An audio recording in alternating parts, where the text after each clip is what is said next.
Greetings, my name is The Adipose and you're watching Mastering Movement.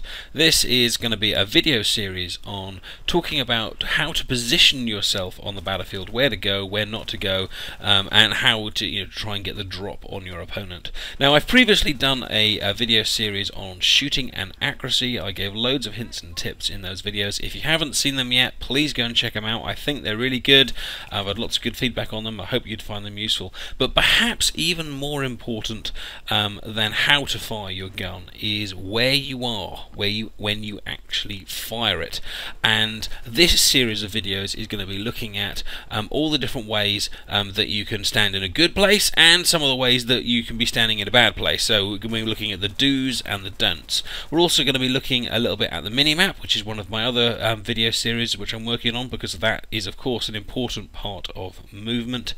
We're going to be talking about cover. We're going to be talking about corners. We're going to be talking about how to flank the enemy. We've got loads of things that we want to discuss during this video series that I hope will help you improve your movement around the battlefield, so you can start getting the kills and also protecting yourself, because movement is a lot about as much about protecting itself as it is protecting yourself, as it is about taking down the opposition. So I hope you enjoy this video series. Let's get started with tip number 1.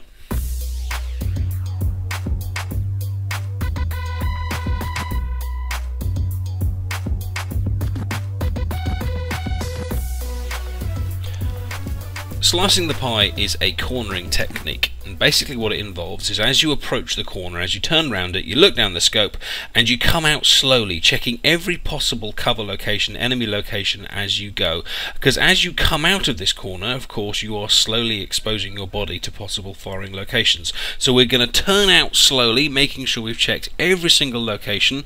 You're probably going to turn the mouse one way as you strafe in the opposite direction, which gives it this kind of circular motion, hence the whole reference to a circular pie. Be careful that you kind of check to the right, then to the middle, then to the left. It's quite a slow idea, but it works brilliantly in real situations, such as here when I'm coming up to a wall here that I want to go round. I'm quickly looking down scope, slicing the pie, taking out an enemy, and then reloading and repeating the motion again, strafing to the right while looking to the left. So instead of running around corners, slice the pie.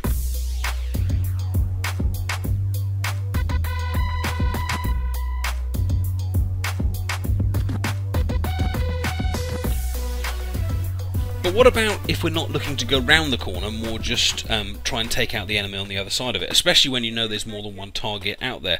In this particular case, we're going to do a quick peek. In this case, we look down the sights again, we're at the wall, and then instead of turning the mouse, just strafe out. So we're just quickly strafing out, taking the shot, and then dodging back in again, because you don't necessarily know if you're going to get the kill straight away or even lock onto them. But you're just looking down the sights carefully, dodging out and dodging back in. A quick peek before returning to the safety behind the wall. Here's an example from real gameplay. Running into a building, quickly finding some cover, quick peeking out, enemies down, and we can move on. But be careful when you use the quick peek, because you need to think about the angle that you do it from. Here it looks like I'm doing a relatively safe quick peek, but in actual fact I've exposed my shoulder to an unseen enemy on the right here who is trying to shoot me, because actually, although I thought I was quick peeking behind cover, I was actually moving slightly out of cover to do that quick peek because of the way the iron goes. So you need to make sure that when you do the quick peek, when you're dodging back behind cover, you are only exposing yourself to the area that you can currently see, rather than any areas that you cannot.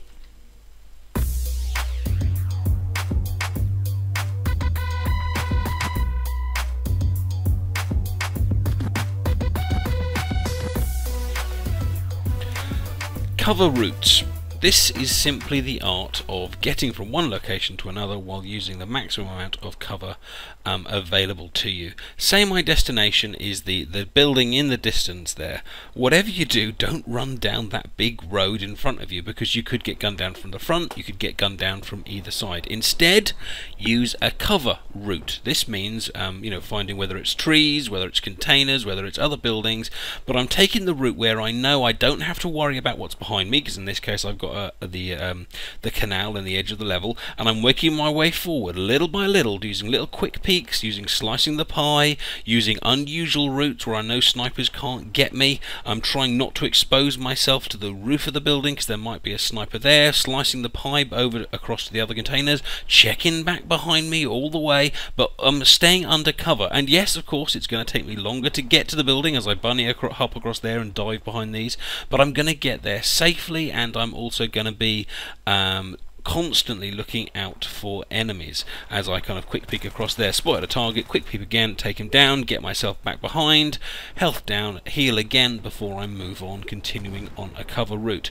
If you see fire, if you feel yourself under suppression, move back, find another cover route, come the other side out of the container. But using this skill of finding a route which keeps you safe and therefore gets you closer to the objective, be an MCOM or a flag or whatever, will keep you alive so much longer and therefore make you a far more valuable member of the team.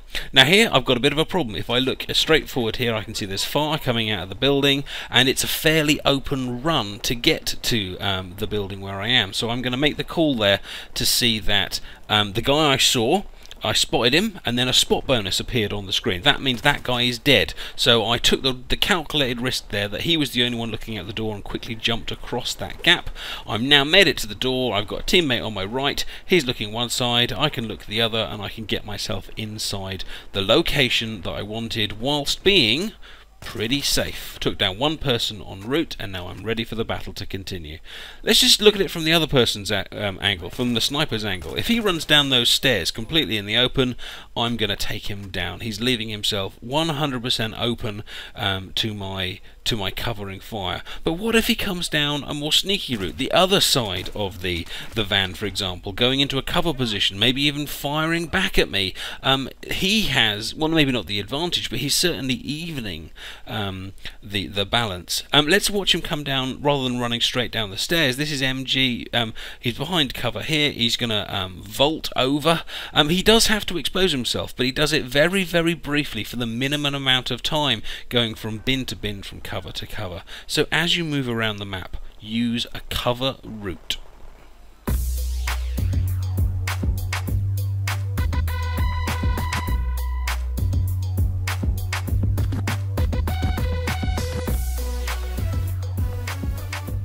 Tip 4: window cleaning. Now, shooting out windows on Battlefield is a great idea, but be careful, because when you shoot out of a window, you've got a lovely view of your opponents, but you have just created a portrait of yourself to be shot back at. As you can see by my opponent here, he's pushed himself right up to the front of the window, and I can see him pretty clearly. And because he's only got the top half of his body exposed, if I hit him, it's probably going to be a headshot. But look what happens if he takes a step backwards, and so he's not up close to the window. He still has great visibility, but he's a lot harder for me to see, and he's a lot harder for me to hit. So when you're going to be shooting out of the windows, please do it, because it's a good technique, but don't do it from here, because although I've got great visibility, I am now a target as well. Instead, take a step back, and you can still see what you could see before. You might have to, you know, move around the window frame a little bit, but great, because that gives you even more cover, because the frame itself gives you cover. So when you're shooting out windows, pull back a little bit. And of course, the other thing with windows is to combine it with the earlier tips. You can quick peek, you can slice the pie, etc., etc., but don't stand still in a window, even if you're farther back, because eventually what you're going to happen is someone will see you that you haven't seen, and you will get shot. And if it's a sniper, it'll be as quick as this.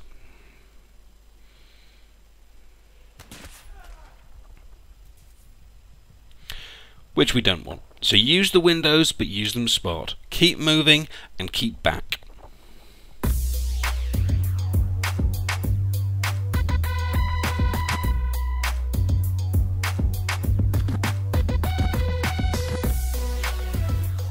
Flanking. Put simply, this means attacking your opponent from the side or behind rather than head on. So you get in a situation like this, you're doing a bit of a quick peek, or you're coming around a corner and you see a fight that you don't think you're going to win. Well, have a think of your knowledge from the map. Is it possible to quickly get behind them or to the side of them or round them and take them down? Because if you can, you're putting yourself in virtually no danger, while almost guaranteeing to take them down. And if you can get around the back of a team in Rush or around the back of a team in Conquest, you might not just take down one person, but 2, 3, maybe an entire squad. If you can flank a tank, aside from being a wonderful poem, you can get a rocket up the back, which can disable it in one go. This is a scene from real play. I suspected some enemies were in this building. I didn't cover very well, and as I came out, I got shot. However, because I now knew their location, I thought to myself, well, can I flank them? So using the techniques I've talked about earlier, such as quick peeking and pie slicing, I found a nice little cover route by going outside the borders of the map to flank the people that killed me before. Now note that I'm not just sprinting around without looking out for myself. I am looking out for myself and I am protecting myself, but I'm going for this flank. Sometimes it won't work, but sometimes you'll get lucky and you'll find people looking completely the wrong way and be able to take down 1, 2, or maybe even more with very little damage to yourself. So learn to flank.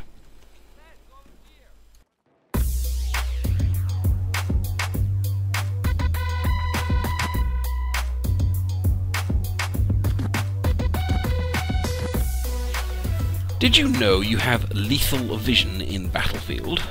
What I mean by that is you don't actually shoot out of your gun, you shoot out of your eyes. If you can see an opponent, even with just the top of your head, you can shoot them, even if they can't see your gun. So in this scenario here, although it looks like my gun is pointed at the enemy, in fact, all he'll be able to see, and this is the reverse view, is the very tip of my head.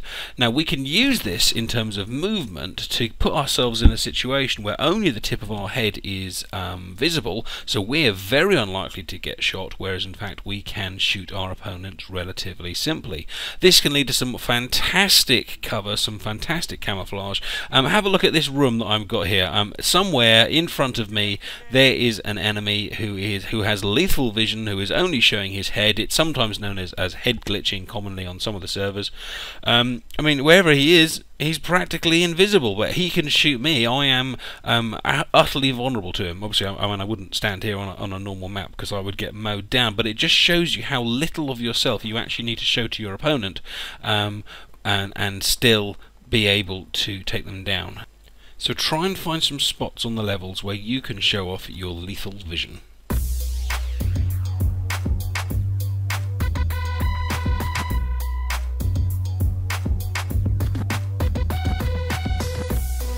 This is the final tip in this video, but there's loads of other videos on the channel, so do subscribe and check them out. Background blending. Now this rock feels like it's going to be a great place to take a shot from. I can use that lethal vision we talked about before by just peeking up over it, but actually this is a terrible place to take a shot from, because if you look at the reverse view, I am completely silhouetted against the sky because I haven't thought about my background blend. Now I'm not talking about camouflage here, I'm talking about thinking about what is behind you. Is it a plain wall? Is it an open sky? Or is it a busy texture or a kind of a dark place? These are the things that will give you a great background blend. And Antimaniacs here has dropped down in front of the rock, and actually he's almost invisible. I mean, he probably from his angle he feels very exposed, but from my angle he's very, very hard to see, and he'll almost certainly get the first shot off, if not the kill. I'd like to thank all of Team Europe for helping me with these videos, MG, Flick and Antimaniacs in particular. Do check out the Team Europe website and come and join us if you fancy a game. So check out part 2 when you're ready for some more movement tips, and I'll see you soon.